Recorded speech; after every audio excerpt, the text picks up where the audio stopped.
This is a long road. It took 9 children out of the cotton fields, out of poverty, out of Mississippi. But roads go both ways, and this Thanksgiving weekend, they all returned. This is about Thanksgiving and coming home. One after another, and from every corner of America, the cars turned into the yard. With much cheering and much hugging, the 9 children of Alex and Mary Chandler were coming home for their parents' 50th wedding anniversary. There's my daddy. Gloria Chandler Coleman, Master of Arts, University of Missouri, a teacher in Kansas City, was home. All 9 children have memories of a sharecropper's cabin and nothing to wear and nothing to eat. All 9 are college graduates.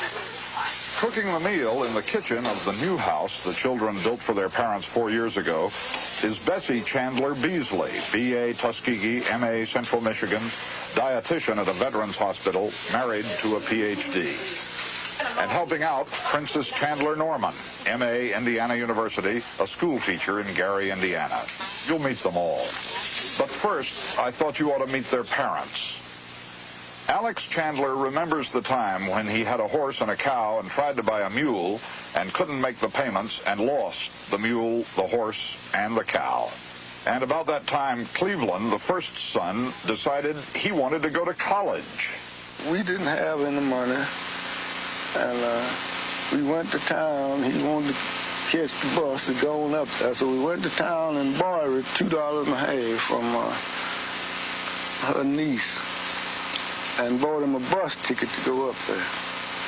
And when he got up there, that's all he had. From that beginning, he became Dr. Cleveland Chandler, chairman of the economics department at Howard University.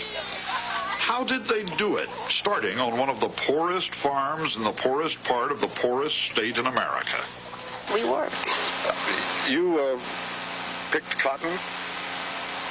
Yes, picked cotton. And pulled corn, stripped the millet, dug potatoes. They all left. Luther left for the University of Omaha and went on to become the public service employment manager for Kansas City. He helped his younger brother James come to Omaha University too and go on to graduate work at Yale. And in his turn, James helped Herman in the blue suit there, who graduated from Morgan State and is a technical manager in Dallas. And they helped themselves. Fortson, a Baptist minister in Pueblo, Colorado, wanted to go to Morehouse College. I chose Morehouse, and it was difficult for me not getting in, but I had to pick cotton all summer long to get the first month's rent and tuition. So, helping themselves and helping one another, they all went away. And now, 50 years after life began for the Chandler family in a one-room shack in a cotton field, now, just as they were sitting down in the new house to the ham and turkey and sweet potatoes and cornbread and collard greens and 2 kinds of pie and 3 kinds of cake, now Donald arrived, the youngest, who had driven with his family all the way down from Minneapolis. And now the Chandlers were all together again. Our Father in heaven, we come at this moment giving thee thanks that thou hast been so good and so kind. Jesus. We want to thank you, oh God, for your love and for your Son. Thank you that you have provided for us through all these years. Remembering all those years of sharecropping and going hungry and working for a white man for 50 cents a day and worrying about his children's future. Remembering all that, Alex Chandler almost didn't get through this blessing. In Jesus' name. Amen. And neither did the others. The Chandler family started with as near nothing as any family in America ever did. And so their Thanksgiving weekend might have been more thankful than most.